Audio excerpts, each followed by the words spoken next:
Hi.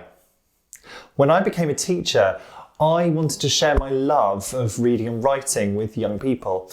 I wanted to inspire them to go away and rifle through the pages of some good books and to pick up a pen and produce their own masterpieces.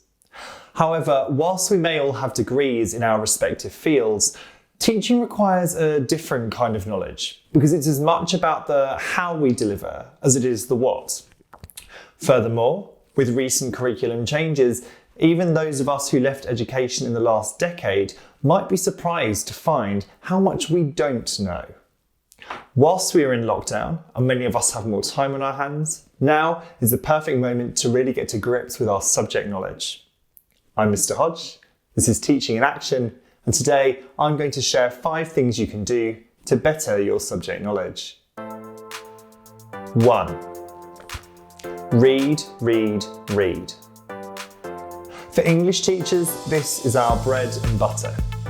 Whether you are getting to know the texts that are on the exam specification, delving into young adult or children's fiction that your students might read for pleasure, or just practicing your own application of skills to a new text, reading is the basis to everything we do. But it isn't just vital that English teachers read. Teachers of any subject need to get stuck into a good book because we are all teachers of literacy. Modelling ourselves as readers encourages students to be readers themselves. Reading non-fiction keeps us engaged in our subject area outside of the curriculum, and fiction reinforces storytelling models that are key to any classroom. Teaching is itself, after all, telling the story of your subject. 2. Look at the national curriculum.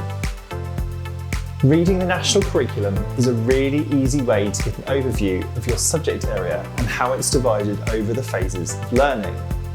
You not only get a sense of what is taught, but when, which is useful when understanding the different demands of different key stages. A lot of current research focuses on the importance of sequences of learning, and I would recommend secondary teachers to look at what is studied in primary and vice versa.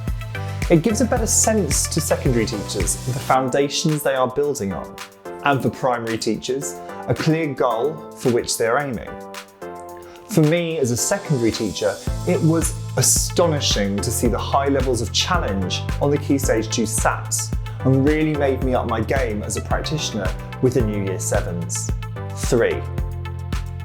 Read the specification and study the textbooks. Once you have an overview, reading the specification, which can be found on exam board websites, will allow a closer inspection of the content of your subject. What topics arise? What are students examined on? What subject knowledge do you still need? Complement this with buying the textbook and take some time to study the course. This will not only allow you to brush up on the latest happenings in your field, but can lead to some deep and pedagogical thinking. How would I teach this to a class? How can I make this topic engaging? What activities could I use to embed it? Keep a log of your ideas and you'll have myriad concepts for lessons when you finally come to planning. 4. Sit a mock exam. One of the most scary moments of my career was when a head of department asked our team to sit the new GCSE paper during a meeting. It was terrifying. What if I got something wrong? What if I ran out of time? My memory was blank. And suddenly it dawned on me, this is what learning is like for our students.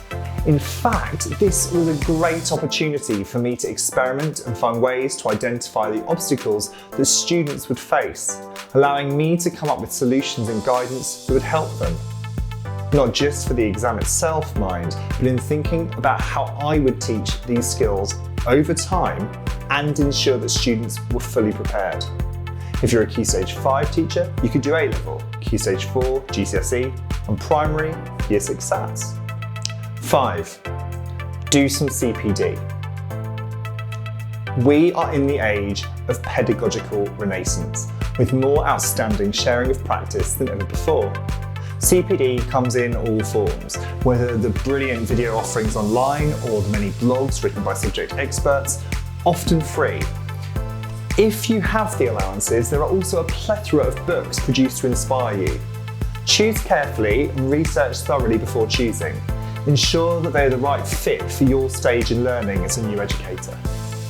A few personal recommendations as a starting point would be Making Every Lesson Count by Andy Tharby and Sean Allinson, and Rosenshine's Principles in Action by Tom Sherrington, both of which are perfect to support new teachers in all different subject areas. And there you have it. 5 things you can do to improve your subject knowledge, preparing you for the best start in the new academic year. Do you have any other ideas about how to improve subject knowledge or a CPD source to recommend? Leave a comment below.